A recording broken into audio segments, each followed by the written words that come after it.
Up next is one of those reviews of books that I do every once in a while that's slightly specialized, so I apologize for those of you who this would utterly and totally bore. But it is one of my sort of interests, so I occasionally read in it. This book was The Spirit of Early Christian Thought by Robert Louis Wilcken.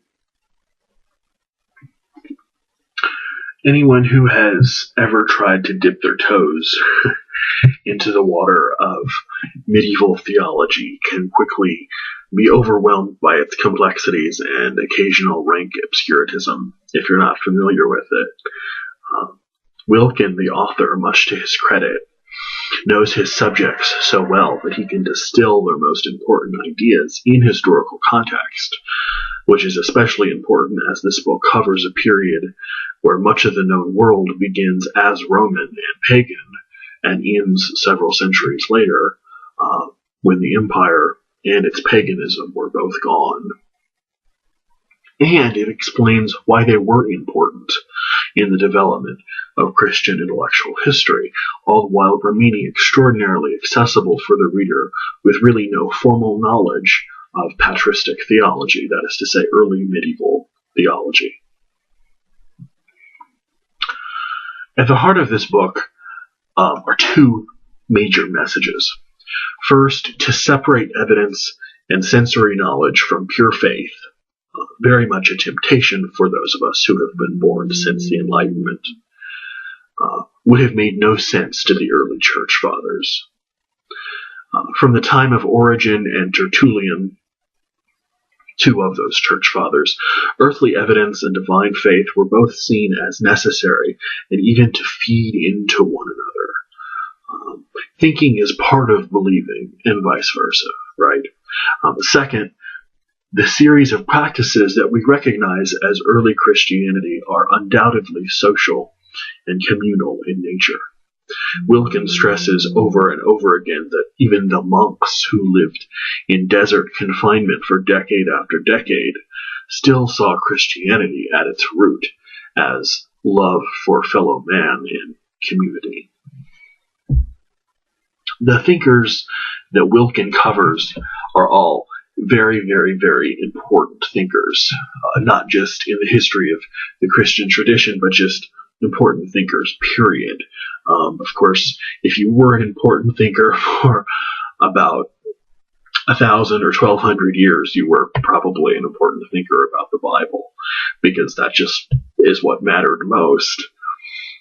And the range in time from the first couple of centuries after Christ's death to approximately the 8th century. So we're looking at about 500 or 600 years here, covering the entire, what I would call early harvest of early Christian thought.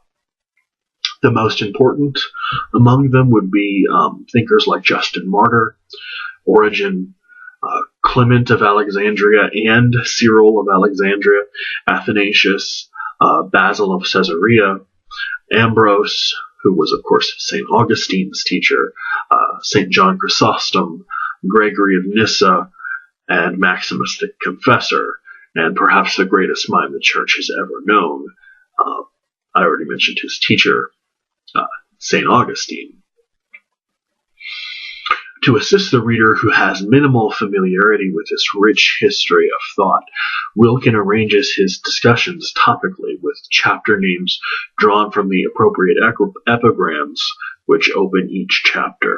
So the chapters are called things like Founded on the Cross of Christ, which discusses how we can become to know God, or how we come to know God.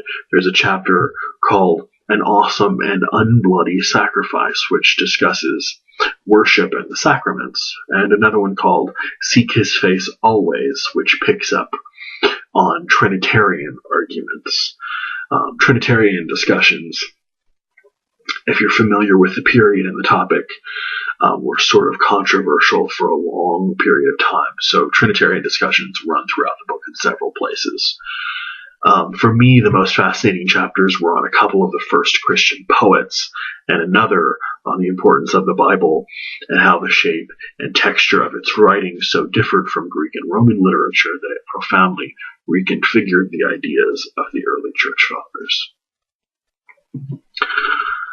While the author covers a wide range of topics that are often considered dry, the overall effect of the book comes across as a really passionately told history of Wilken's fascination with the people that he writes about.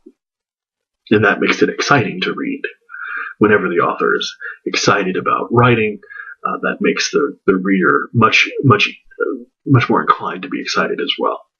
The vim and vigor for the church, for the fathers of the early church, is clear and unmistakable in his case, so much so that the historical figures he presents almost seem heroic, whitewashed, superhuman, which I suppose is a weakness.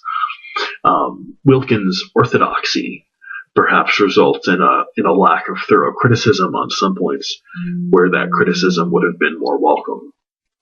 However, if you're looking for critical responses to the fathers, these are not difficult to find in many other places. However, as pure contemporary apology for centuries-old intellectual tradition, this book stands above many others that I've read about the same thinkers' ideas, period in Christian intellectual history, etc. Just a lovely little book. The Spirit of Early Christian Thought by Robert Louis Wilcken.